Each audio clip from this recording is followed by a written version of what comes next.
26 जानेवारी रोजी भरलेल्या ग्रामसभेत ग्रामसेवकाला एका घरकुल लाभार्थ्याने मारहाण केल्याची चर्चा सर्वत्र होते आहे।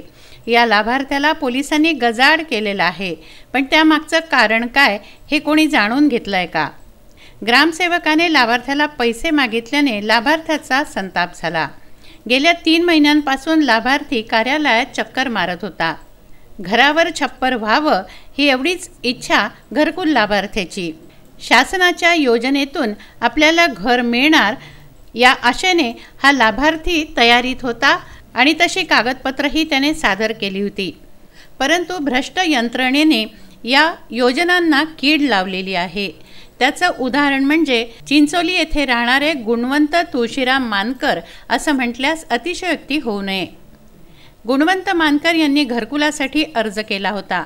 यादीमध्ये त्यांचं नाव देखील होतं, परंतु ग्रामसेवक रमेश उईके यांनी त्यांना पैशाची मागणी केली। कोर्टाचा आदेश असूनही त्यांना कागदपत्र दिली नाही।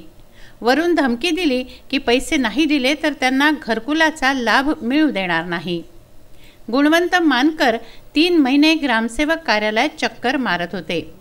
शेवटी 26 जानेवारीच्या ग्रामसभेमध्ये ध्वजारोहण झाल्यानंतर ज्यावेळी ग्रामसेवकाला ते विचारायला गेले त्यावेळी ते गुणवंत मानकर यांना अपशब्द बोलले।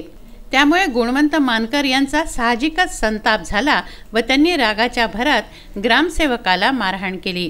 मजुरीवर उदरनिर्वाह करणाऱ्या व्यक्तीला सरकारी घरासाठी जर पैसे द्यावे लागत असतील तर अशा भ्रष्ट लोकांचा काय उपयोग? या भ्रष्टाचाराला आळा कसा बसेल?